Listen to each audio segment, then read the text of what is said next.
Hello everyone, আজকে আমি যাচ্ছি আমার বাবার জন্য মাঠে খাবার নিয়ে। আজকে যাদের বাবা নেই তারা বুঝেন বাবার মর্ম, যে বাবা না থাকার কত বড় এক শূন্যতা।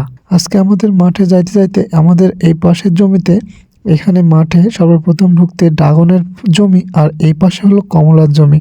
মানে একদম মাঠে প্রবেশ করতে এগুলো দেখা যায়, অনেক ভালো লাগে যা। আর এটা হলো আমাদের পুরো মাঠ। আর আমাদের মাঠে এই জমিতে এখন মূলত চাষাবাদ করা হয়েছে ঢেঁড়স। আর ঢেঁড়সের গাছ অনেক ছোট, যা ঢেঁড়সের গাছের জন্য আমার আব্বু কাজ করছে এখন সেই জমিতে। আর সেই জমিতে ভাত নিয়ে যাচ্ছি আজ আমি। আর দীর্ঘদিন শহরে থাকার পরে আমি সর্বপ্রথম আজকে যাচ্ছি সেই জমিতে।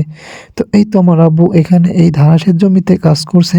আর এই তো আমার আব্বু এখানে কাজ করছে, দেন আমি চলে আসলাম ভাত নিয়ে। তো আমাকে বললো ভাত এই জায়গায় রাখো। দেন আজকে আমি আমার আব্বুর সঙ্গে বসে আমরা দুই বাপ ছেলে মিলে একসঙ্গে মাঠে মিলে খাবো। এর সাথে সঙ্গেও আমাদের এক ছোট ভাই, আমাদের ছোট ভাই ছিল। দেন আব্বু এখানে বসে পড়লো, দেন আমিও বসলাম। কি বলবো, আমার মানে জীবনে কখনো এইভাবে মানে ভিডিও করা হয়নি যে আমরা বাপ ছেলে মিলে একসঙ্গে বসে মাঠে খাচ্ছি। মাঠে অনেক দিন খেয়েছি, আর ছেলে মিলে মাঠে খাওয়ার কি পরিমাণ যে একটি তৃপ্তি, তা শুধু যারা খায় তারাই বোঝে। দেন আমি আমার এখান থেকে ভাত দিয়ে দিলাম আমার আব্বার প্লেটে, মানে আব্বুর প্লেটে ভাত দিয়ে দিলাম, বললাম যে এখান থেকে কিছু নেন।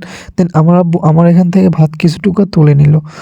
তো কি বলবো, এই ভিডিওটি আমার কাছে সব থেকে ভালো লাগছে, কারণ আমরা বাপ ছেলে মেয়ে মিলে এইভাবে মাঠে বসে খেতে পারছি এবং এটা আমি ভিডিও আকারে তুলে ধরতে পারলাম। দেন আমার ছোট ভাইকে নিয়েও আমি বসে পড়লাম ভাত খাইতে। দেন আমরা এই তো ভাত খাওয়া দাওয়া শেষ করে আমরা এখন বাসার দিকে রওনা হলাম। আর আমি আর আমার ছোট ভাই সহ আসছিলাম আজকে ভাত নিয়ে। তো এই তো আজকে এই ভিডিওটি এ পর্যন্ত। সবাই ভালো থাকবেন, সুস্থ থাকবেন। আল্লাহ হাফেজ।